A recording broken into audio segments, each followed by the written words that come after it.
Hello दोस्तों, नमस्कार। आपका हमारे यूट्यूब चैनल पर स्वागत है। तो इससे पहले आपने पर्यावरण, जैव विविधता, पारिस्थितिकी तंत्र, पर्यावरण सतत विकास के विषय में हमने चर्चा की थी। अब हम देखते हैं हरित गृह प्रभाव एवं जलवायु परिवर्तन। तो चलिए शुरू करते हैं। वर्ष 1997 ईस्वी में विश्व पर्यावरण सम्मेलन आयोजित किया गया था। कहाँ पर? क्योटो में। जलवायु परिवर्तन पर संयुक्त राष्ट्र संघ का कन्वेंशन ढांचा संबंधित है ग्रीन हाउस गैसों के उत्सर्जन में कमी से।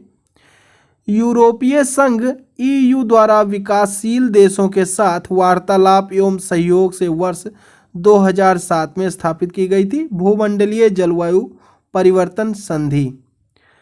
यह लक्ष्याधीन विकास देशों को उनकी विकास नीतियों और बजटों में जलवायु परिवर्तन के एकीकरण हेतु प्रदान करती है तकनीकी एवं वित्तीय सहायता। कथन है, भारत में जलवायु परिवर्तन से सामाजिक तनाव बढ़ रहा है। दूसरा कथन है, मौसम की चरम दशा की बारंबारता एवं तीव्रता से खाद्य सुरक्षा पर गंभीर प्रभाव। तो इसमें ए तथा आर दोनों सही हैं तथा आर ए का सही कारण नहीं है। वायुमंडल के प्राकृतिक संतुलन के लिए कार्बन डाइऑक्साइड की उपयुक्त सांद्रता 0.03% है।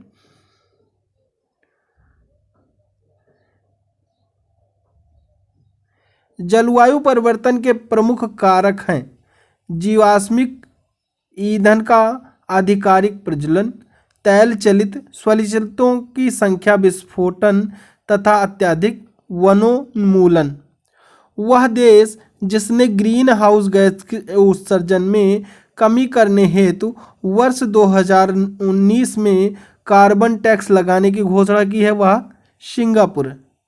कार्बन डाइऑक्साइड के मानवोद्भवी उत्सर्जनों के कारण आसन्न भूमंडलीय तापन के न्यूनीकरण के संदर्भ में कार्बन प्रच्छादन हेतु संभावित स्थान हो सकते हैं परित्यक्त और गैर लाभकारी कोयला संस्तर, निःशेष तेल एवं गैस भंडार एवं भूमिगत गंभीर लवणीय शैल।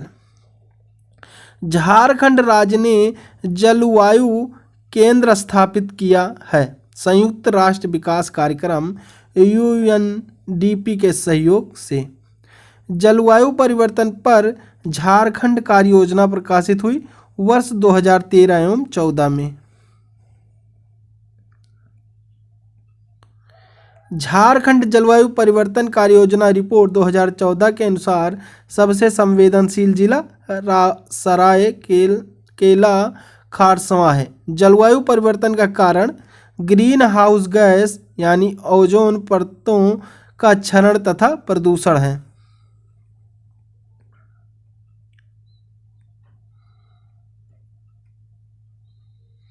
जीवाश्म ईंधन के जलने से वायुमंडल में ग्रीन हाउस गैसों में वृद्धि तथा ओजोन परत का अवक्षय प्रमुख कारण से होता है यानी जलवायु परिवर्तन के कारण होता है। वर्ष 2015 में 21वां जलवायु परिवर्तन सम्मेलन कहाँ हुआ था? तो पेरिस में हुआ था। ग्रीन हाउस इफेक्ट वह प्रक्रिया है जिसमें वायुमंडलीय कार्बन डाइऑक्साइड द्वारा इंफ्रारेड विकिरण शोषित कर लिए जाने से वायुमंडल का तापमान बढ़ता है। एक प्राकृतिक प्रक्रिया जिसके द्वारा किसी ग्रह या उपग्रह के वातावरण में मौजूद कुछ गैसें उस ग्रह उपग्रह के वातावरण के ताप को अपेक्षाकृत अधिक बनाने में करती हैं तो वह ग्रीन हाउस प्रभाव है। ग्रीन हाउस प्रभाव है गैसों के वायुमंडलीय में जमा होने से पृथ्वी के वातावरण का गर्म होना ही ग्रीन हाउस प्रभाव कहलाता है।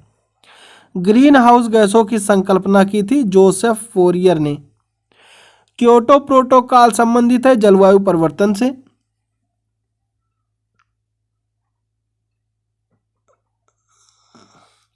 क्योटो प्रोटोकॉल एक अंतर्राष्ट्रीय समझौता है जो UNFCCC यानी United nation framework convention on climate change से संबंधित है।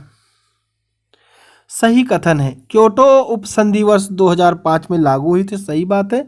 मैथेन कार्बन डाइऑक्साइड की तुलना में ग्रीन हाउस गैसों के रूप में अधिक हानिकारक होता, सही है बिल्कुल। किसी गैस के अणुओं की दक्षता एवं उस गैस की वायुमंडलीय जीवन काल पर निर्भर करता है। गैस का वैश्विक तापन विभव GWP यानी ग्लोबल वार्मिंग पोटेंशियल।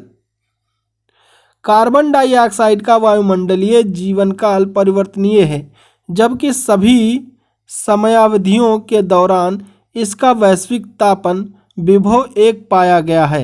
वहीं दूसरी ओर मेथेन का 20 वर्ष के दौरान वैश्विक तापन विभव पाया गया, यानी 72। पर्यावरण में ग्रीन हाउस प्रभाव में वृद्धि होती है कार्बन डाइऑक्साइड के कारण। वायुमंडल में उपस्थित वह गैस है जो तापीय अवरक्त विकिरण की रेंज के अंतर्गत विकिरणों का अवशोषण एवं उत्सर्जन करती है। ग्रीन हाउस गैसें ग्रीन हाउस गैस नहीं है। O2 गैस समूह जो ग्रीन हाउस प्रभाव में योगदान देता है, कार्बन डाइऑक्साइड तथा मीथेन। प्राकृतिक रूप से पाई जाने वाली ग्रीन हाउस गैस जो सर्वाधिक ग्रीन हाउस इफेक्ट करती है, जलवाष्प। वैश्विक ऊष्मन के लिए उत्तरदायी नहीं है, आर्गन। मई 2011 में विश्व बैंक के साथ हुए उत्सर्जन ह्रास क्रय समझौते में बारे में सही है। समझौता 10 वर्ष के लिए लागू रहेगा। समझौता हिमाचल प्रदेश की एक परियोजना के लिए कार्बन क्रेडिट सुनिश्चित करने के लिए है, सही बात। समझौते के अनुसार 1 टन कार्बन डाइऑक्साइड एक क्रेडिट इकाई के समतुल्य होगी, बिल्कुल सही। एक गैस जो धरती पर जीवन के लिए हानिकारक और लाभदायक दोनों है, वह है कार्बन डाइऑक्साइड। आज कार्बन डाइऑक्साइड यानी CO2 के उत्सर्जन में सर्वाधिक योगदान करने वाला देश कौन सा है, तो वह चीन है।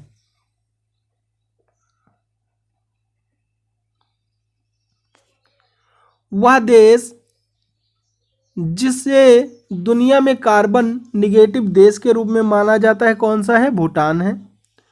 वे पदार्थ जो सर्वाधिक तापन उत्पन्न करने में योगदान करते हैं, मेथेन, कार्बन डाइऑक्साइड तथा जलवाष्प हैं। ग्रीन हाउस गैस नहीं है, तो हाइड्रोजन ग्रीन हाउस गैस नहीं है।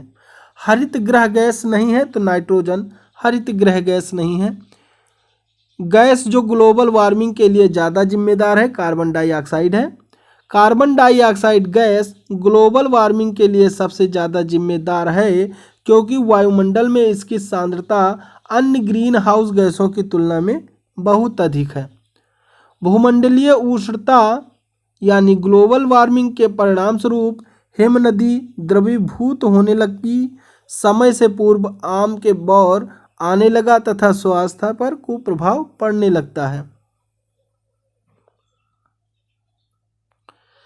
वैश्विक ताप के असर को इंगित करते हैं हिमानी का पिघलना, सागरीय तिल में उत्थान, मौसमी दशाओं में परिवर्तन तथा ग्लोबीय तापमान में वृद्धि। भूमंडलीय ऊष्मन की आशंका वायुमंडल में जिसकी बढ़ती हुई सांद्रता के कारण बढ़ रही है, कार्बन डाइऑक्साइड की सांद्रता के कारण बढ़ रही है। एक सर्वाधिक भंगुर पारिस्थितिकी तंत्र है जो वैश्विक तापन द्वारा सबसे पहले प्रभावित होगा, आर्कटिक एवं ग्रीनलैंड हिमचादर। वायु में कार्बन डाइऑक्साइड की बढ़ती हुई मात्रा से वायुमंडल का तापमान धीरे धीरे बढ़ रहा है क्योंकि कार्बन डाइऑक्साइड सौर विकिरण के अवरक्त अंश को अवशोषित करती है।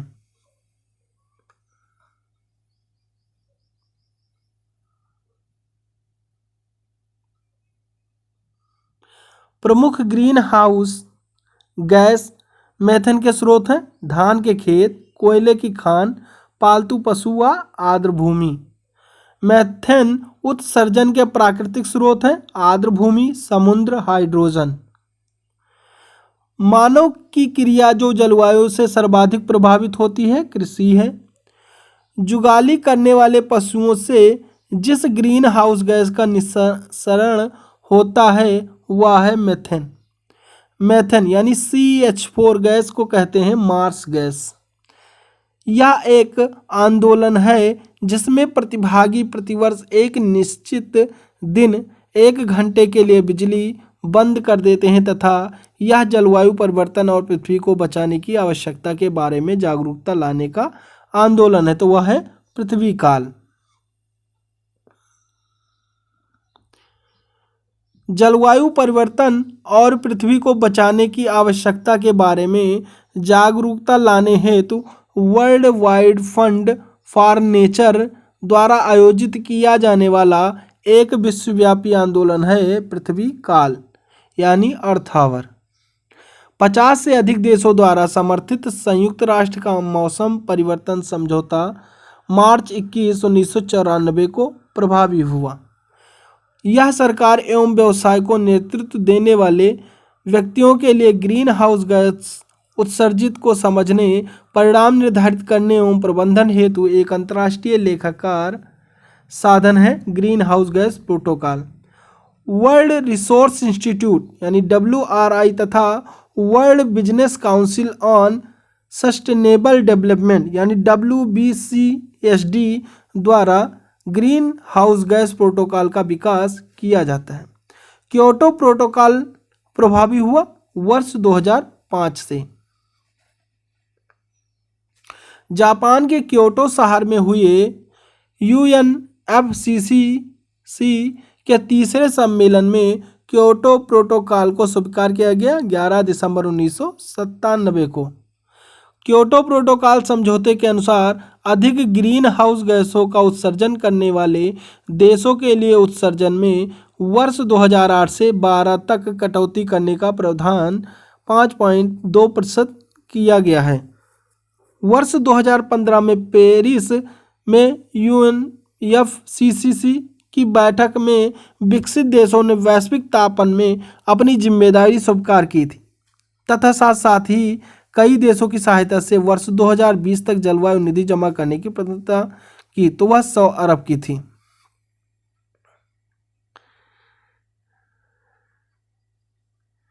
विश्व के तापमानों पर आंकड़े इकट्ठा करने के लिए वैश्विक वायुमंडल चौकसी स्टेशन स्थापित किया गया है, तो वह अल्जीरिया, ब्राजील तथा केन्या में स्थापित किया गया। CDM के लिए सत्य नहीं है। यह विकसित देशों को विकासशील देशों की परियोजनाओं में पूंजी लगाने का निषेध करता है। CDM यानी clean development mechanism global warming में कमी के लिए हरित गृह गैस उत्सर्जित को नियंत्रित की प्रणाली है जो सामने आई थी क्योटो प्रोटोकॉल के तहत। CO2 उत्सर्जन एवं भूमंडलीय तापन के संदर्भ में UNFCCC के अंतर्गत उस बाजार संचालित युक्ति का नाम जो विकासशील देशों को विकसित देशों से निधियां प्रोत्साहन उपलब्ध कराती हैं ताकि वे अच्छी प्रौद्योगिकियां अपनाकर ग्रीन हाउस गैस उत्सर्जित कर सकें, तो वह है स्वच्छ विकास युक्ति। कार्बन जमाव यानी कार्बन क्रेडिट्स के बारे में स्वच्छ विकास युक्ति है क्योटो नवाचार युक्तियों में से एक। एनेक्स फर्स्ट के विकसित देश गैर एनेक्स फर्स्ट देशों में स्वच्छ विकास युक्ति परियोजनाएं कार्यान्वित कर प्राप्त कर सकते हैं कार्बन क्रेडिट। CDM के अंतर्गत कार्यान्वित होने वाली परियोजनाएं एनेक्स फर्स्ट के देशों द्वारा कार्यान्वित की जाती हैं, परंतु इन परियोजनाओं को गैर एनेक्स फर्स्ट विकासशील देशों में किया जाता है क्रियान्वित। UNFCCC के क्योटो प्रोटोकॉल की धारा 12 के अंतर्गत स्वच्छ विकास युक्ति वर्णित है यानी CDM clean development mechanism 1 ton carbon dioxide की मात्रा को घटाने से प्राप्त होती है 1 CER यूनिट। जैव विविधता अभिसमय का पूरक प्रोटोकॉल जो जैव प्रौद्योगिकी द्वारा उत्पन्न जीवित संशोधित जीवों यानी लाइव मॉडिफाइड ऑर्गेनिज्म LMO द्वारा उत्पन्न संभावित खतरों से जैव विविधता की रक्षा करने हेतु तो प्रतिबद्ध है, तो वह कार्टेजेना प्रोटोकॉल। अनुवांशिक संसाधनों जेनेटिक रिसोर्स को प्राप्त करने एवं उनसे मिले लाभों के समुचित व निष्पक्ष बंटवारे से संबंधित है। नगोया प्रोटोकॉल सही सुमेलित है। प्रथम विश्व जलवायु सम्मेलन 1979 सही है। प्रथम पृथ्वी शिखर सम्मेलन एजेंडा 21 सही है। पृथ्वी शिखर सम्मेलन +5 1997 सही है बिल्कुल।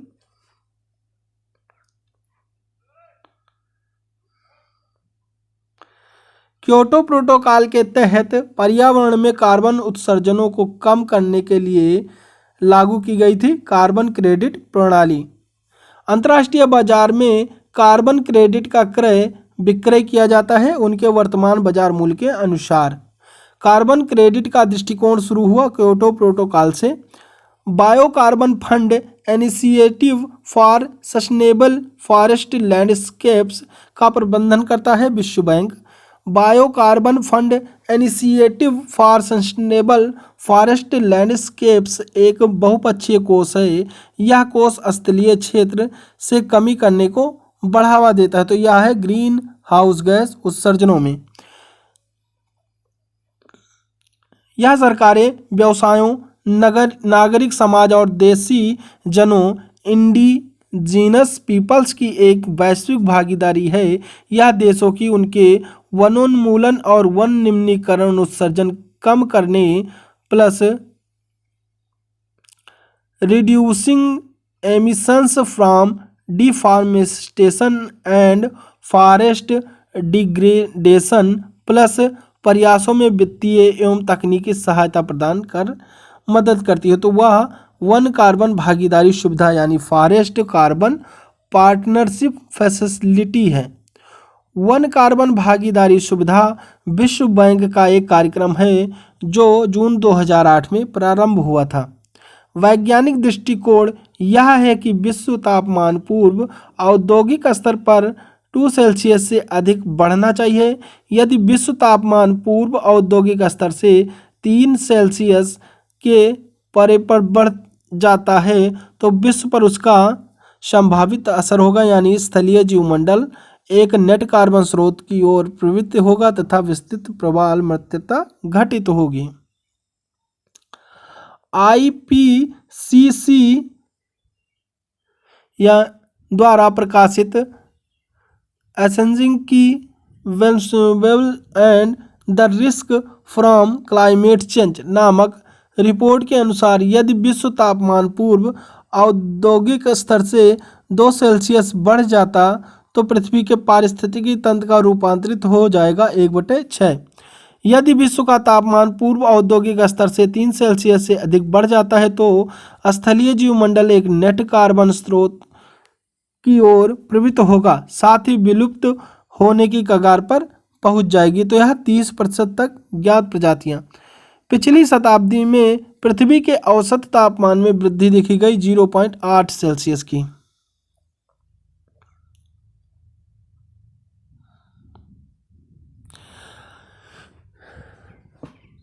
हाल के वर्षों में मानव गतिविधियों के कारण वायुमंडल में कार्बन डाइऑक्साइड की सांद्रता में बढ़ोतरी हुई, किंतु इसमें से बहुत सी वायुमंडलीय के निचले भाग में नहीं रहती क्योंकि समुद्रों में पादप्लवक प्रकाश संश्लेषण कर लेते हैं।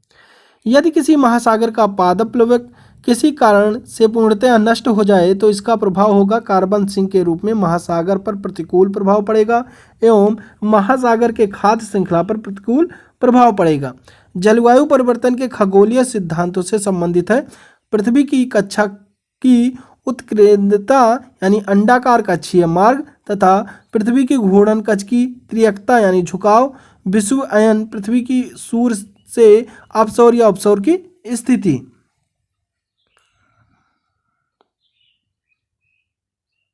जलवायु परिवर्तन से संबंधित सिद्धांत दिए जो कि पृथ्वी की लंबी अवधि के कक्षीय स्थिति से संबंधित है। तो यह मिलुटिन मिलनाकोविच ने दिए।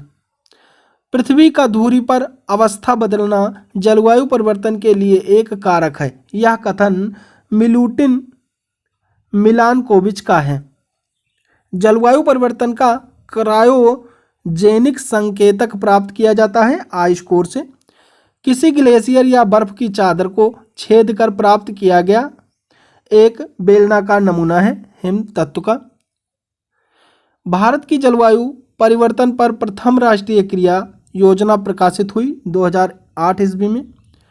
भारत सरकार की जलवायु कार्य योजना क्लाइमेट एक्शन प्लान के 8 मिशन में सम्मिलित नहीं है आणविक ऊर्जा। ग्लोबीय ताप वृद्धि का सबसे महत्वपूर्ण परिणाम यह है कि इससे ध्रुवीय बर्फ की टोपियों के पिघलने के बाद वृद्धि होगी समुद्र की सतह में। ग्लोबीय ताप वृद्धि से विश्व के समस्त द्वीप डूब जाएंगे।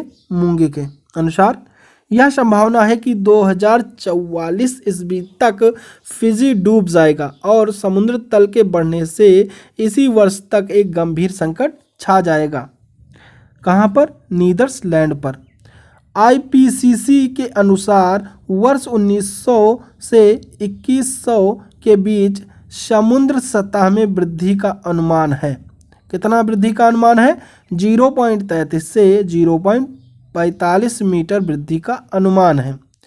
मैनचेस्टर विश्वविद्यालय के वैज्ञानिकों ने हाल में भू अभियंत्रण द्वारा पैसिफिक महासागर के ऊपर चमकीले बादल उत्पन्न कर ग्लोबल वार्मिंग के बढ़ने पर रोक लगाने का सुझाव दिया है।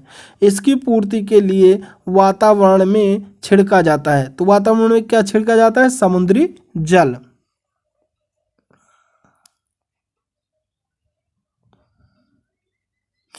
वैश्विक जलवायु परिवर्तन के संदर्भ में जो पद्धतियां मृदा में कार्बन प्रच्छदन यानी संग्रहण में सहायक है वह है समोच्च बांध, अनुपद रसायन एवं शून्य जुताई, United Nations framework convention of climate change एक अंतर्राष्ट्रीय संधि है जिसका गठन हुआ है रियो डी जेनेरियो 1992 में संयुक्त राष्ट्र संघ के पर्यावरण और विकास सम्मेलन में यानी UN conference on environment and development में इसका गठन हुआ है 1992 ईस्वी में। अभीष्ट राष्ट्रीय निर्धारित अंशदान पद को कभी कभी समाचारों में जिस संदर्भ में देखा जाता है वह है जलवायु परिवर्तन का सामना करने के लिए विश्व के देशों द्वारा बनाई गई कार्य योजना। भारत की कार्य योजना के तहत वृक्ष लगाकर कार्बन सिंक को बढ़ावा देना, प्रदूषण उपशमन, स्वच्छ ऊर्जा विशेषकर नवीकरणीय ऊर्जा को बढ़ावा देना, ऊर्जा दक्षता को बढ़ावा इत्यादि शामिल है INDCC के लक्ष्य में। कानकुन सम्मेलन में प्रावधान किया गया एक हरित जलवायु कोष का। डरबन में आयोजित जलवायु परिवर्तन सभा में स्थापित हुई हरित जलवायु कोष विकासशील देशों को जलवायु परिवर्तन का सामना करने हेतु अनुकूलन एवं न्यूनीकरण पद्धतियों में सहायता देने के आशय से बनी है। हरित जलवायु निधि यानी ग्रीन क्लाइमेट फंड विश्व का पहला देश जिसने भूमंडलीय तापन के प्रतिकरण के लिए कार्बन टैक्स लगाने का प्रस्ताव रखा है। तो किसने रखा है? न्यूजीलैंड ने।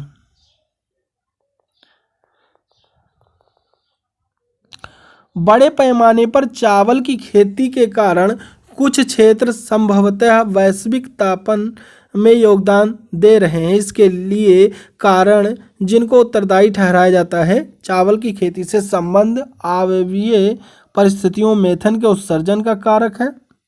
जब नाइट्रोजन आधारित उर्वरक प्रयुक्त किए जाते हैं तब उत्कृष्ट मृदा में नाइट्रस ऑक्साइड का उत्सर्जन हो जाता है। एशिया पैसिफिक संघ के सदस्यों के संबंध में सही है, वह विश्व की 48% ऊर्जा का उपयोग करते हैं। सही बात है, वह विश्व की 48% हरित गृह गैसों के निस्सारण के लिए उत्तरदायी हैं। वह क्योटो प्रोटोकॉल के समर्थन देना चाहते हैं। तो आज के लिए बस इतना ही। अगले प्रैक्टिस सेट में हम देखेंगे ओजोन परत क्षरण क्या है। तो इसके लिए आप हमारे चैनल को सब्सक्राइब कर लें। तो थैंक यू। जय हिंद, जय भारत।